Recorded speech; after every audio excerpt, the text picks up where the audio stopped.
Out of Stellaris, this would be a non-DLC focus side. I will mention some DLC stuff, mostly when it comes to leaders and Galactic Paragons, but over that, DLCs are additive. Also, before getting into the guide, I do think playing the base game is just fun, and also getting a good grasp on the base mechanics is a good idea before getting the DLC. Emperor creation, everything I talk about here is what matters. Everything else is cosmetic. Traits are what your species is good at, and you get 2 points and 5 picks. Most of the traits are, and this is a general setup I recommend. Every year, so promote prop goes speed. Props are going to be your backbone of your empire. It's what's working your job, so getting more is pretty important. Intelligent, more research is very important. And engineering which gives you more engineering research, which I think is the best research overall. You can swap out for others if you want. I recommend this all just, but engineers would be the best. You could also go for tradition for more unity from jobs. Think of this as your culture to your research. 50 if you have a trade focused empire you should take, and then also the resource specific traits I generally don't recommend unless for some fringe case, but it's not the crazy yet. The rest of the positive traits are either or just bad. I even thought charismatic is good, but whenever I use it, it doesn't really feel that amazing. Negative traits for the downside give points. Unruly is the best out of all of them. Unpresent pop is not going to be too much of an issue until like late game, which by then you can just remove it. Deviant's very easy to control government ethics, so it's on 3 point. You could go for solitary and sedentary, but Deviant's just better. For your origin, you only have 3 base game parts. Communication, which gives you a stronger start that gives you more stuff, and a 20-year buff that gives 50% happiness, 25% amenities, and 10% resources. All lost colony, which I don't think is as strong, provides a similar buff,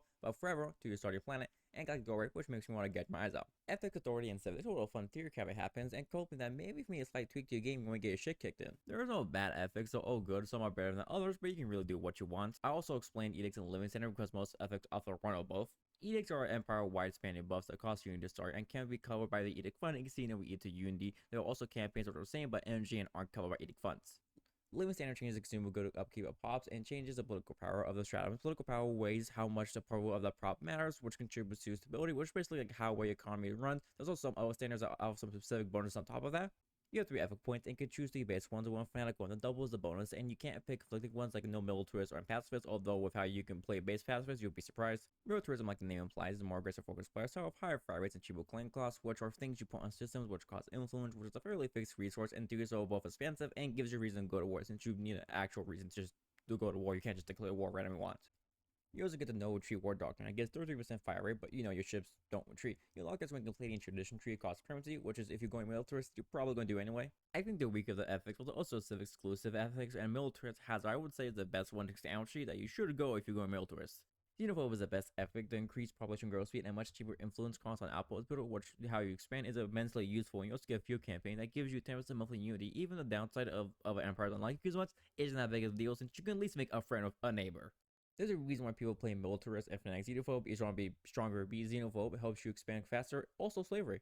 Egalitarian faction unit again is nice, gives you a nice little bump, nothing too crazy. The main appeal is the special resource output, which includes anything in the stratum that you ever consider resources. Very important things like alloys and research, the most important resource in the game, as well as including other stuff like bureaucrats or priests, which make unity. Living standard utopian abundance, which is special, but does make your pops really happy and gives the highest trade value next to chemical bliss, but they also not zonked out the mind and can actually be productive on jobs.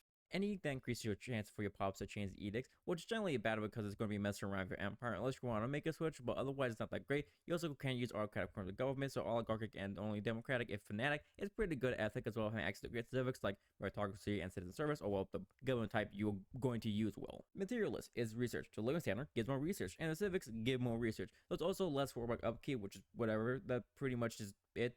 Do you want faster research? Materialist. I'd also recommend just going for the base. Fnatic doesn't give much more for the extra point, only losing 5% research speed, and you still get access to 10% extra from the living standard. Pacifist, more stability and less empire and pops, but I'll talk more about stability later, but for every point above 50, it gets 0.6 resources from drops and trade relics. The less empire from pops is only going to be actually like help later in the game, but once you get a lot of pops, it's definitely going to make a difference. You also gain access to a great edict that gives you 10% more happiness and 25% passive ethic attraction. There is only one thing about the ethic that Fnatic makes so you can only declare defensive wars, and so no warmongering by me, you can still piss people off, so maybe they might attack you anyway, but you can't outright declare war on them. Base is little ratio, then would mean anyone with different ideals you can declare war on, which is basically ever, because it's going to be at least someone with a different ethic meal. Xenophile, more envoy and trade value, as well as a higher base opinion from other empires. If you want to ease your time by making friends, as well as doing trade empire, which goes hand in hand, then Xenophile. The edict that also gives you 100% immigration pull and 20% growth from it. Authoritarian, increased worker output is useful along with the influence with the deals and expansion, but really the best thing is living standard. It's pretty cheap, but also has multiple political power in the ruling class, making them happy. Even if everyone else is not pleased, it still means higher stability, and E that gives 5 stability and 50% governing ethics. Also slavery.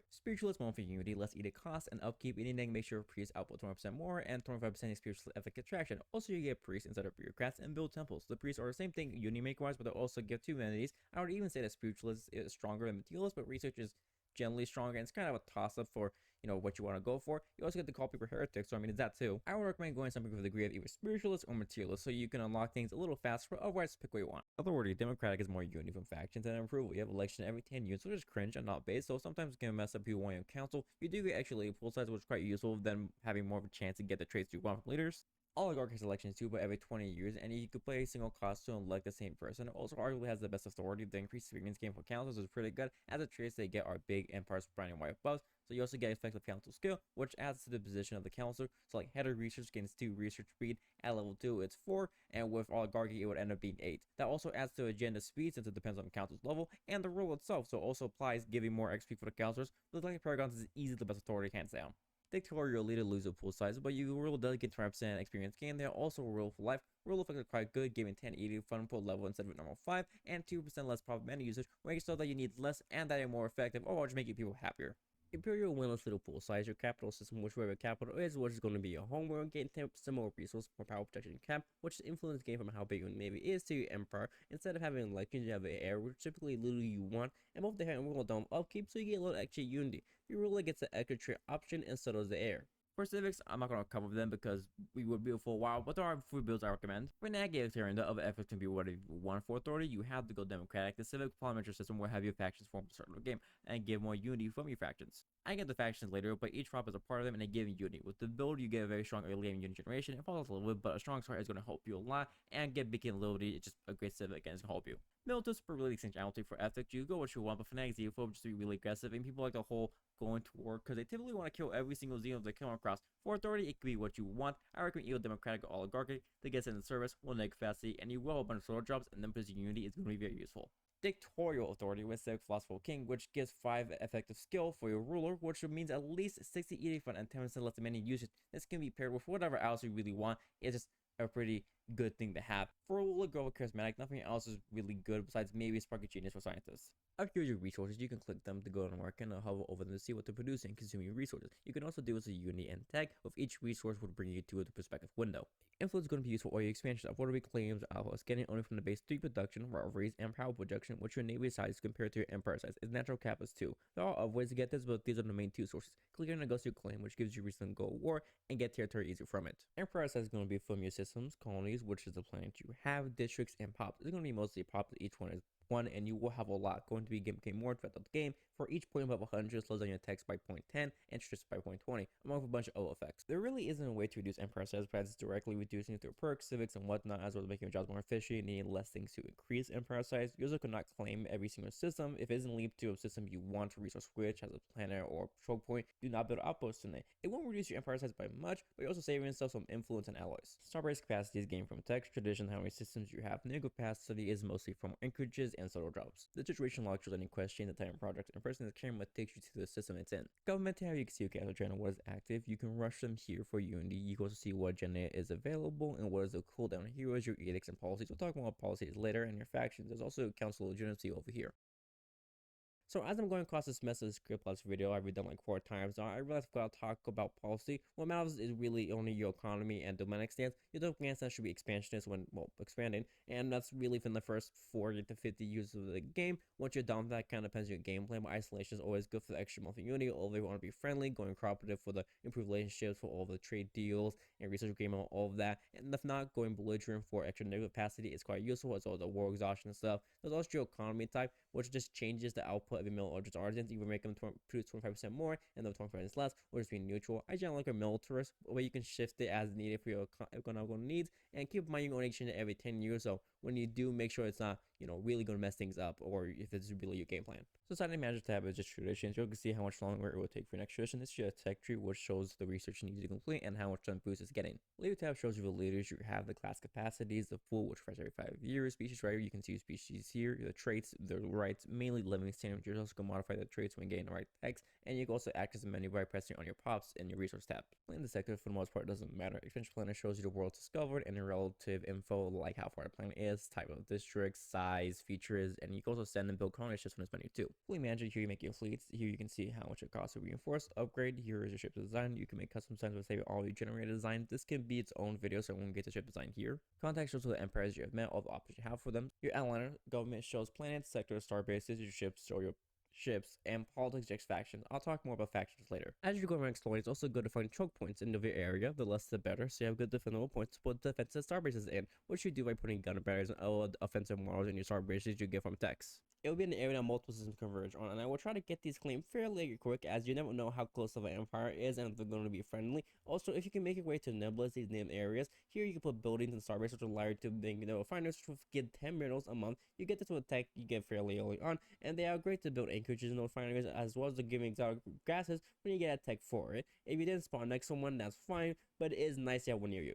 The first thing you want to do is sell 100 food and buy 100 minerals to build mining stations in your home system. You can also wait this out and just buy energy. It's just to make it a little faster. Look for orange planet symbols. Assume you didn't mess with any of your settings. See how a planet should spawn within 2 jumps. Well, should. Sometimes Stellaris is funny like that, and it doesn't. You might not see one or both. In that case, explore your science ship and military fleet, which can with an admiral you have when to start. Also, make sure they match your habitat preference. You can check what it is in the features tab if you look at the first rate. Prioritize whichever is the biggest planet. You can see on the symbol the size as well as the span of your planet. You also can shift click the Q select. This won't override any previous command. Do so with your construction ship to be ready in the system to build outposts. Always build your starbase next to each other to conserve influence costs, and check before you finish serving a system that the planet doesn't have. Not only because otherwise you can't colonize, which is a mistake I totally haven't made an embarrassing amount of times. First building planet, I make it an autothon monument, gives more unity from jobs, and the cultural jobs it provides gives unity and a bunch of other nice effects based off your ethics. Then industrial district, although you might start for low, even negative, some good output.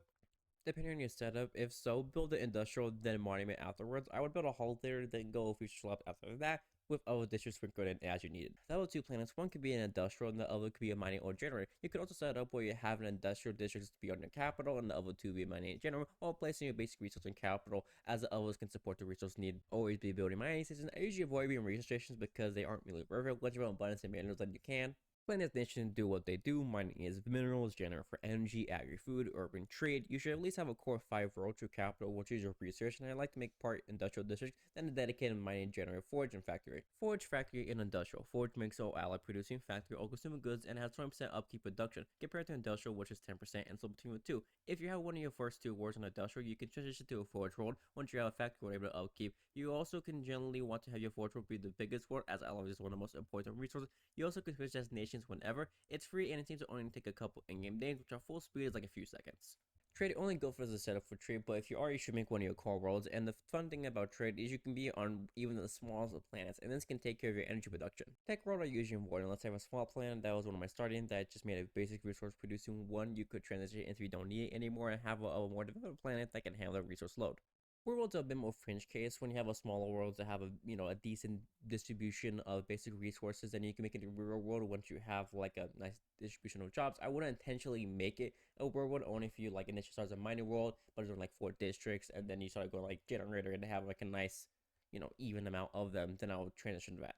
Stronghold of a destination itself isn't needed, but you will need to sort of jobs since you need a naval capacity. You also can switch to the destination if you have a planet getting all bombarded, since you will reduce that. Strongholds, the building themselves can put in extra slots to or use it on planets, or you can have a whole world dedicated to it. It also makes planets hard to invade. Well, finding our worlds, this is what I will build after getting my core 5. A good exotic research generation for your upgraded stuff is going to be very useful, and there are edicts to boost mainly your ship, but also some other stuff, and sprinkle them on planets if you don't have the other planets available to you. Unification and Classification. This can be treated as your tech world. Over the Sun planet, I will build this, and for this, Refinery and Stronghold, you can use your urban nation to build city districts faster to build your building slots. Then switch back. Here's Population tab where you can arrange jobs. Generally, dear apprentice, clerk jobs, and colonists. Though jobs are inefficient, unless you are set up for trade, then you can do this. To help even out your resource generation, getting something out of the red or prioritize another. You also can directly prioritize, although be wary that it might try to fill the best that it can, and sometimes might take from other important jobs like containers or something else providing vital resources. Stability is mostly how happy your pops are, while the other thing that give it directly, it's mostly dependent on the approval. For each point above 50, it gives 0.40 trade value and resources from jobs, and 0.60 immigration report, but that's whatever. Under 50 is -1 trade value and resources. The thing that affects the most is amenities will directly give happiness. Just try to keep it in the green as you go to decision tabs and distribute luxury goods to increase your amenities by 25%. Things like crime, lack of housing, jobs, and shortage, who knew famine to make people upset, affect stability, although they don't need to be focused on heavily. As long as crime is kept on the red and there are some jobs and housing available, things are good.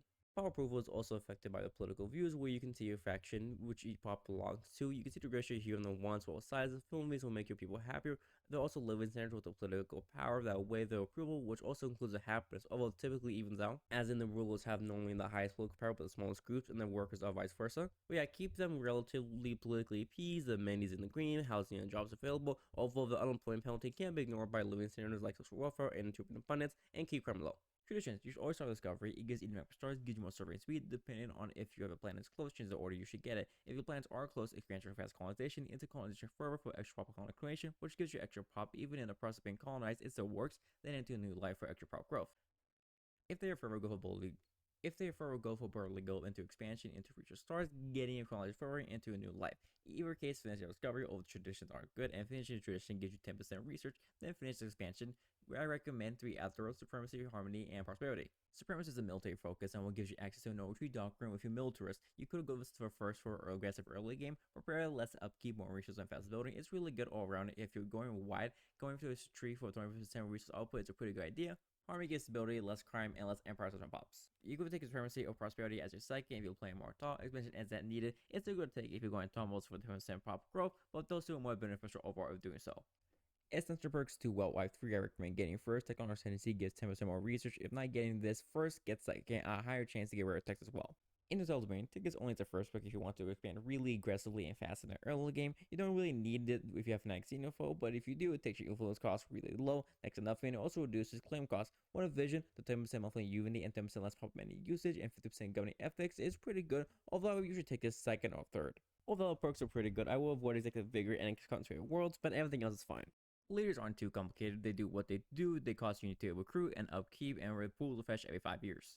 Scientists offer your ships, commanders offer fleets and armies, although I only really use them for fleets and it's super necessary to be the general, but you can if you have the commander capacity to spare. For a leader class, each has their own capacity. Exceeding will increase upkeep and lets exceed clicking for that class. Official governs, although in Federation DLC you have access to Galactic Community, and Federations will also be assigned to like a super envoy, otherwise they just govern like the rest of the leaders. Each leader has a pro-level skill effect, as well as an additional effect if governing a home planet. Official gives more overall resources, but does not include research and unity, with increased amenities on the home planet. Scientists give more research and less upkeep from jobs. Commanders give less ruler and specialist output, but increase worker and slave output, provide soldier jobs, and reduce crime, and give stability on the home planet. Each leader reduces the amount of emperors and props. There are sectors beyond the capital makes the leader the second governor, and the effect is half to those planets within the sector. It is overridden if there's a leader on that planet though. Your second governor most of the time should be official, but also could be a scientist or research if you have a special leader for the old planets. Commanders work great on basic resource planets, and giving sort of jobs can make nice civils or whatever planets you may have. It's also not a bad idea to have official on the big road, say something like a forge or factory road to get the stronger effect of a leader being on a planet. What traits go for what you want. There's a lot more like paragons, but the base stuff is good too. There's not really a bad trait. I would say on your council to have at least have some logical understanding, specifically when your fleets get bigger, but so that consume a lot for upkeep, and getting charisma is also good. For your commander, things that make ship more damage, I would prioritize, and carefulness and scientists, I would go for fast surfing first, but anything else is fine. Official, I got things like article interest, but anything related to what the planet's purpose is, you should get. And yeah, that's it. Hopefully you had a good time watching the video and I found this information useful, even by my mad ramblings, and yeah, have a good day. Bye now.